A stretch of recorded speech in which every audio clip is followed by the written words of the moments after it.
Welcome back to This Day in Scottish History. I'm your host, Colin MacDonald, and today we set sail back to October 12th, 1511, to witness the launch of a truly remarkable vessel, the Great Michael. This was no ordinary ship. She was the largest ship afloat at the time, a testament to the ambition and maritime prowess of James IV, King of Scotland.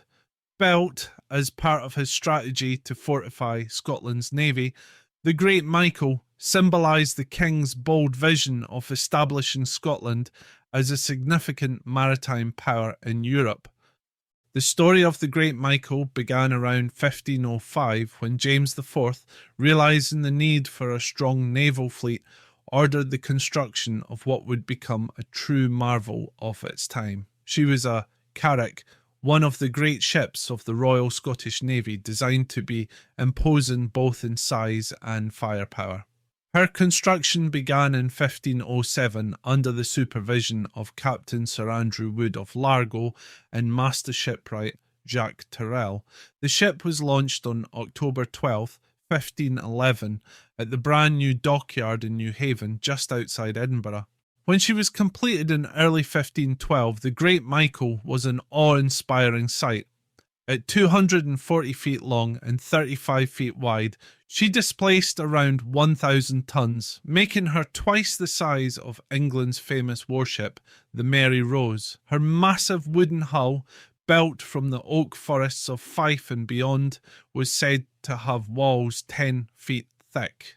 The chronicler Lindsay of Pitscottie famously wrote that all the forests of Fife, save for Falkland Wood, were used in her construction, and timber was imported from as far afield as Norway, France, and the Baltic.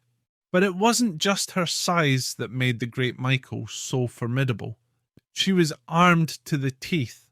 She boasted 24 broadside guns alongside one enormous basilisk at the front and 2 at the rear. In addition, she carried 30 smaller guns, later increased to 36. Her crew included 300 sailors, 120 gunners, and space for up to 1,000 soldiers. This made her a floating fortress capable of bringing Scotland's might to any shore. The Great Michael was named after the Archangel Michael, a symbol of divine power and protection. She was meant to be the flagship of a fleet that James IV dreamed would lead a crusade to reclaim the Holy Land from the Ottoman Empire.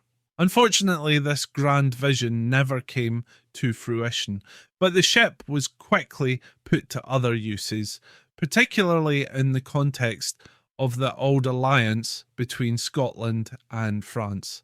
In 1513, with tensions rising between Scotland and England, the Great Michael was part of a fleet that sailed under the command of the first Earl of Arran.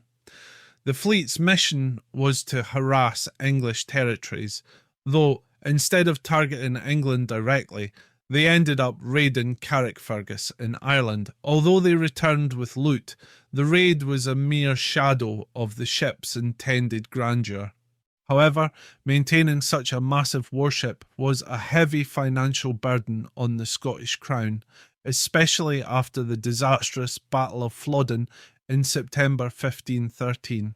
This battle claimed the life of James IV and many Scottish nobles, leaving the country weakened. With the loss of its king, Scotland could no longer afford to keep the Great Michael in active service. In 1514, she was sold to France for the relatively small sum of 40,000 livres, where she became known as La Grande Nef d'Ecosse, or the Big Ship of Scotland. Under French ownership, the Great Michael continued her journey, albeit in quieter waters.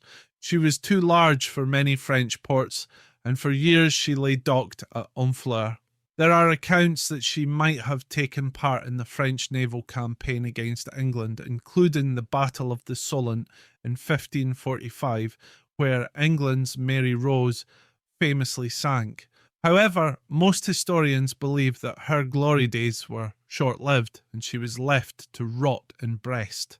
Despite her brief and costly career, the Great Michael left a lasting legacy. She represented Scotland's ambitious reach into the realm of European naval power at a time when maritime strength was becoming increasingly crucial to national security and prestige. Her memory still lingers in Newhaven, where several streets, including Great Michael Rise, Great Michael Square, and Great Michael Close, commemorate her name and the shipbuilding marvel she once was.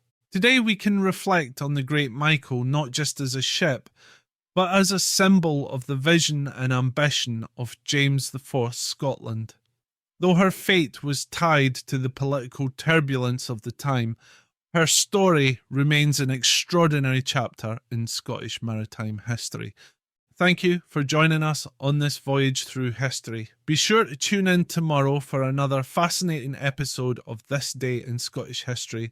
I'm Colin MacDonald, and until next time, haste you back.